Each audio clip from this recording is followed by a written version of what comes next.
And तक मैंने पढ़ा इसको, 126 पेजेस पूरा पढ़ लिया मैंने। And I was like wow, whenever I see the Indian flag कुछ होता है। लेकिन फिल्म इसलिए मैंने नहीं करा कि यार ये बंदा क्या करेगा, अभी इस लड़की को वहां से निकालेगा नहीं निकालेगा, कैसे निकालेगा, against all odds. It's a dark horse.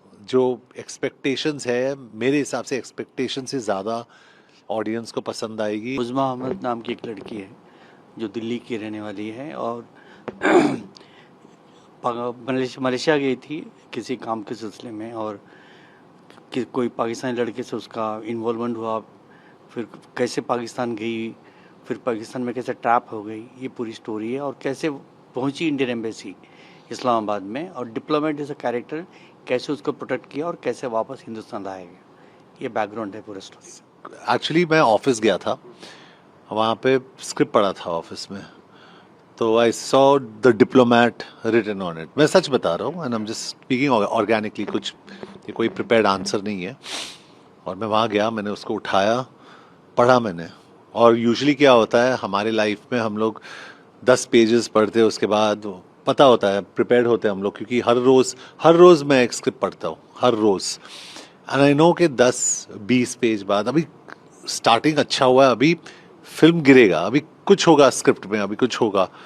यहाँ पे 10, 20, 30, 40 कुछ नहीं हुआ।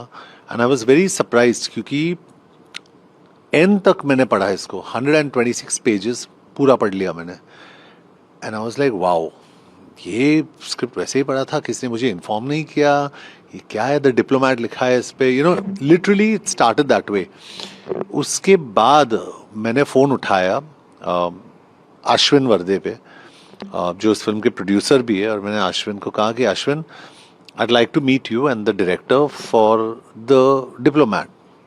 पहली बार शिवम से मुलाकात हुई, और शिवम जैसे आपको पता चल गया होगा कि he is a very shy guy, very shy, बहुत कम बोलते हैं, लेकिन उनके आँख में वो, उनको एग्जैक्टली पता होता है कि उनको क्या क्या story. He was sitting in front of me, जो भी बातचीत हुई on the first day, I think we got long really, we understood कि ये फिल्म हमें बनानी है, और कहानी वहाँ से शुरू। तो जो फोर्स के बारे में आप बात कर रहे हो ना, अंदर से जो जुनून है, पहले तो मैं तो ना तो जिंगोइस्टिक हूँ, या I don't scream about the whole thing. मुझे देश से बहुत प्यार है, और वो क्लियरली दिखाई देता है। पता नहीं, lot of people tell me, यार तुम इंडियन फ्लैग को देखते हो, पता नहीं आंखों में पता चल जाता है कि you are seeing the Indian flag. और वो पता चलता है जब बाटला हाउस में भी, परमाणु में भी, मद्रास कैफे में भी, whenever I see the Indian flag कुछ होता है। लेकिन फिल्म इसलिए मैंने नहीं करा क्योंकि ये एक पेट्रियाटिक फिल्म है। फिल्म इसलिए करा क्योंकि ये एक on the edge emotional psychological thriller है। जैसे एक फिल्म बनी थी हॉलीवुड में, आर्गो, और अगर आप आर्गो देखोगे, it's a true story about US embassy में इन ईरान, कैसे वहाँ से लोगों को निकाला था उन लोगों ने। तो यकीन मानो, जब भी आप वो फिल्म देखोगे आप हिलोगे नहीं, you will just watch that film, ARGO, Ergo. आप देख के आप मतलब you will just not move. तो यही फीलिंग मुझे द डिप्लोमैट से आई कि यार ये बंदा क्या करेगा, अभी इस लड़की को वहाँ से निकालेगा नहीं निकालेगा, कैसे निकालेगा, against all odds. So I think this is not even, मैं एक और आगे मैं आपको कहना चाहूँगा कि ये एक टिपिकल इंडिया पाकिस्तान स्टोरी नहीं है, एक ह्यूमैनिटेरियन एंगल से इस फिल्म को देखे। It's a human story, and it's a story about, it's two parallel stories, the life of a diplomat and the life of this girl Uzma, और parallelly क्या होता है दोनों के लाइव्स में, और कैसे एक साथ आ जाते हैं, और क्या होता है उसके बाद।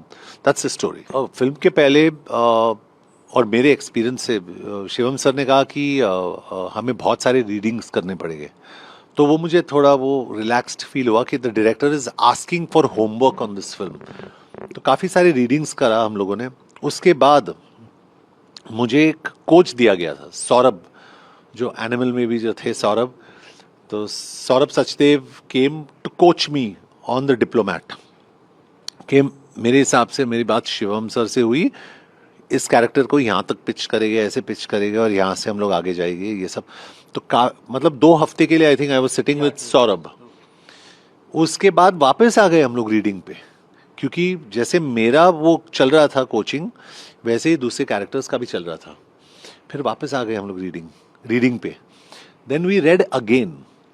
तो when we went on set, जब भी हम लोग सेट पे फाइनली गए, तो शिवम को सिर्फ ब्रीफ देना था कि ये तुम्हारा पोजीशन, ये ऐसे खड़े हो जाओ, ये ऐसे ऐसे, क्योंकि we had already done our homework and we had come. और मेरे हिसाब से जब भी हम लोग वैसे करते हैं ना, द फिल्म बेनिफिट्स, ऑडियंस को पता चल जाता है कि यार ये. और सबसे बड़ा कॉम्प्लीमेंट मुझे सादिया से मिला. Sadia plays Uzma in this film. She saying मुझे एक सेकंड के लिए भी जॉन अब्राहम दिखा नहीं, मुझे सिर्फ जेपी सिंह दिखा. And for me that's the biggest compliment you can receive, और credit goes to my director. जी, अगर ऑडियंस को इस जॉनर में इंटरेस्ट है तो आप देखने जाइए. अगर इंटरेस्ट नहीं भी है, मेरे हिसाब से वेरी ऑनेस्टली हम लोग फिल्म्स बनाते हैं, और मैं पॉलिटिकली ज़्यादातर मीडिया को भी पता है और सबको पता है मैं पॉलिटिकली कभी करेक्ट नहीं हूँ. जो भी है माइंड के अंदर मैं बोल देता हूँ. अगर फिल्म इतनी अच्छी नहीं है मैं बोल देता हूँ. But this is a very very special film. और जैसे परमाणु के लिए एक भी दिन हमने मार्केटिंग नहीं करा. इसके लिए तो कुछ कर रहे हैं हम लोग, you know we are doing some marketing for this. आपसे बात कर रहे हैं हम लोग. ये इट्स अ डार्क हॉर्स. जो एक्सपेक्टेशंस है, मेरे हिसाब से एक्सपेक्टेशन से ज़्यादा ऑडियंस को पसंद आएगी. And I hope they like it, क्योंकि हम यही कोशिश कर रहे हैं कि ऑडियंस को एंटरटेन करे. डॉक्यूमेंट्री नहीं बना रहे, एंटरटेनिंग फिल्म होनी चाहिए, you know, should hold you. और बहुत ही इमोशनल फिल्म है. एंड में you will feel the emotion.